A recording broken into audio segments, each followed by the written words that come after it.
Hey everyone, Harley here, and I'm really excited about this next interview at Commerce Plus. I have the great pleasure today of speaking with Pharrell, who frankly needs no introduction. I remember when NERD dominated not only the music industry, but also the fashion industry. It was one of the first realizations to me that there was going to be this collision between fashion and music and culture. And I remember I purchased my first NERD t-shirt back when I was in my early 20s.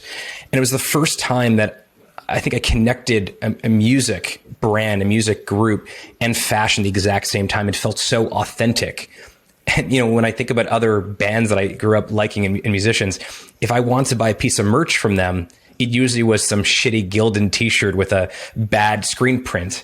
And it felt like it was undeniable that you didn't just create or collaborate with brands and companies, but that you thought about brand building in a completely different way. And we were just really fortunate to have you here today. So thanks for joining us, Pharrell. Well, thank you. Thank you. Thanks for having me. I think that most people who own their own business, they don't always self-identify as an entrepreneur. Talk to any, my parents are immigrants, and talk to them and ask my dad about entrepreneurship. I'll say, I'm not an entrepreneur. I just put food on the table. But for me, entrepreneurship is this incredible, it levels the playing field and it allows people to really, find their life's work. And I'm curious about the first moment that you felt entrepreneurial.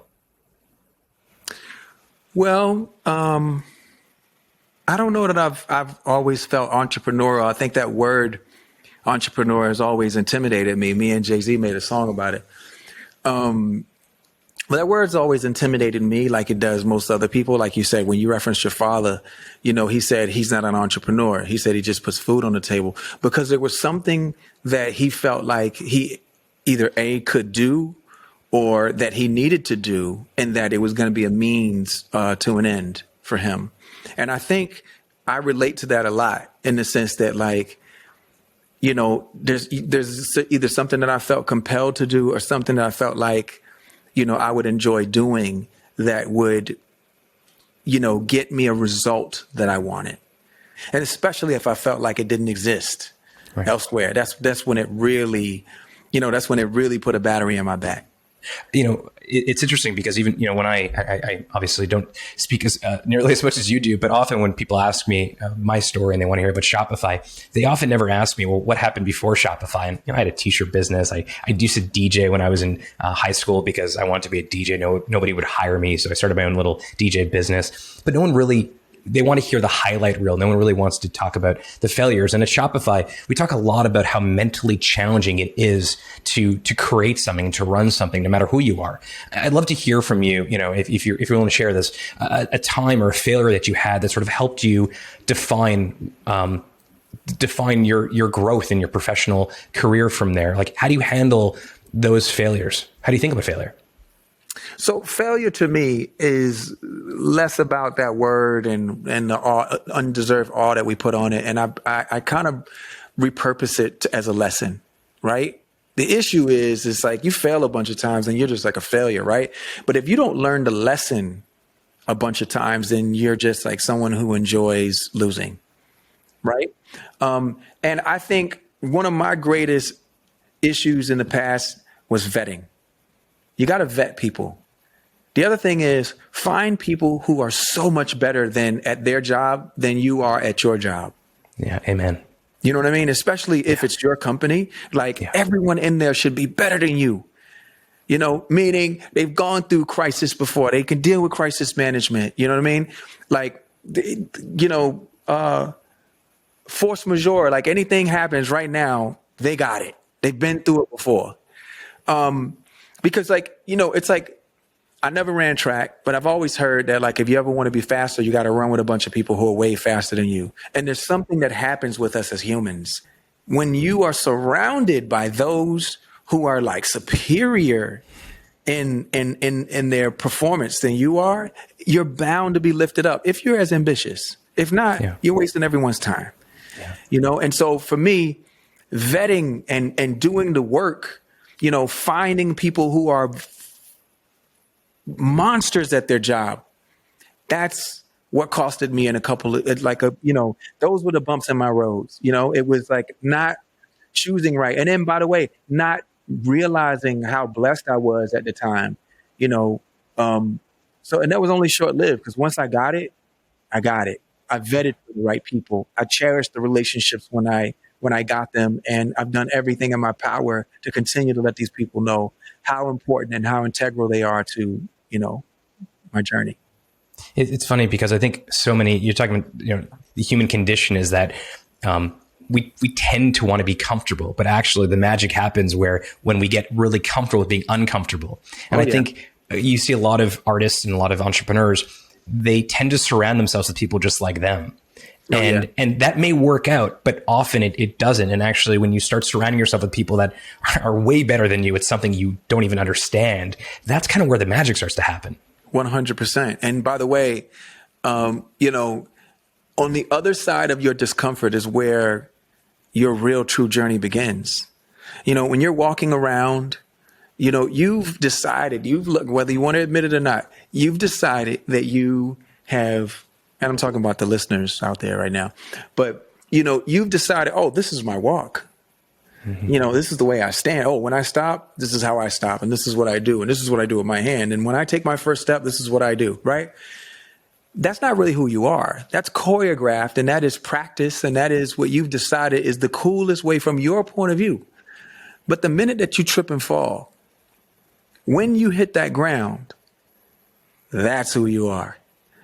And if you really want to know who you are, it's how you get back up. When you get back up, because you have no cool on you then, right? You're getting up in shame, or you're getting up in pride. Whatever it is, that's who you really are. And I love that. To me, that's what this is all about, right? It's that discomfort, when you ordered too short for the month, or, or for the quarter, or you've over ordered, or, all these things. It's like the way that you react to that is sort of who you are. That's where we can really see a true illustration of your DNA. Yeah. Not when the spotlight's on you. In fact, just to bring it back to something that I think you and I both are into, which is skateboarding. Remember when I was a kid, and I wanted to learn how to skateboard, and I asked someone, I said, so do I ride normal or goofy? And they're like, we'll let you know. And at some point in the next 5 minutes, they just pushed me, and whichever foot came forward, they thought that should be the foot. I wasn't prepared for it. I wasn't trying to impress them that they were riding goofy, so I was going to ride goofy also. But in that moment, I was so authentically me. And now I know that I actually ride goofy, and sort of, it's a great metaphor for life, I think. That's exactly right. Skateboarding, by the way, has always been the lens that I look at everything. Good, bad, or indifferent. That's what shaped my complete landscape of perception. One of the things that I think is so interesting around talking about skateboarding and music and how you sort of brought all these things that you love in together. I've heard you say before, with Humanrace in particular, which is a Shopify store and a brand on Shopify, and we're so happy to have Humanrace using our platform. But specifically, you've talked about stepping into an existing sector. In this case, cosmetics, and in this case, product for humans to use, but not wanting to make it worse. And I've been thinking a lot about that idea that stepping into a new sector, like cosmetics, for example, and not wanting to make it worse. How do you work within an existing framework or an existing industry that is fairly traditional, that's been around for a very long time, and how do you know when to disrupt and break the mold, and in what ways to sort of work within the mold? How do you think about that? Well, that's a great question. I think for us, we knew that we were coming out of it. People would ask me about my skin routine and whatever. And that was kind of like a ticket, but that didn't really get us inside. We felt like once we got inside, we definitely had to earn our stripes, and it's been award winning, which has been beautiful, and we're honored. Yeah. But the awards speak to the fact that the minute that we got in, we were not just going to try to cash in on something, just because people were asking me about my skincare routine. We thought to ourselves, you know what? Let's look at every aspect from PCR or the way that they regulate skincare products in Europe, which is the highest standard, worldwide, making sure that it just not only passed some of these tests and and some of the standards, but we wanted to go above board. Nice. Because if you're going to get into it, like, why not take the time to just get it right? And, you just, like, everybody else, in my opinion, had been in there long enough to where they could do whatever they want to do. So we came in, we knew we had to do everything that we could to make it better than the way that it was before we got there, at least in our little particular space in the sandbox. You and your team decided with Humanrace skincare to explore sort of this direct to consumer, this DTC business model versus doing what I think most people do, which is a collaboration or a partnership with an existing brand or putting it, on the shelves of a third party retailer. What was it about the sort of selling direct to the end consumer that you thought was the right way to launch this? We just always want a direct connection. It says, it's direct to consumer, but really it's, that really just means like a personal connection. Yeah. It's like from me to you, right. And by the way, we did this in the middle of a pandemic and all the analysts were like, what are you doing? How could you do this? I'm like, what are you guys talking about? Like, there are recession proof businesses, the usual ones of, but we think that like skin health is one of those things that should be considered important, just in general. And like having a connection with people who feel the same way and want that same kind of advice, like we want to be there for them because it's not just our products, right? It's products, it's people, and it's also experiences. Like when you go on the website, it's not just able to buy, the skincare, like there's other things there for you as well. Like there's video, there's content, there's explanation, there's like you go deep on the ingredients. I mean, and I think that's the beauty of direct to consumer is that I, as a consumer of this particular, moisturizer, for example, I'm not just buying moisturizer, I'm buying the entire story and all the different inputs that led to that. And in many ways that makes me feel closer to the creator, which in this case is you. This is exactly what we want. We want you to feel that connection, and we want that connection with you. A lot of people that are watching this are going to be in the early stages of creator, artist, entrepreneur.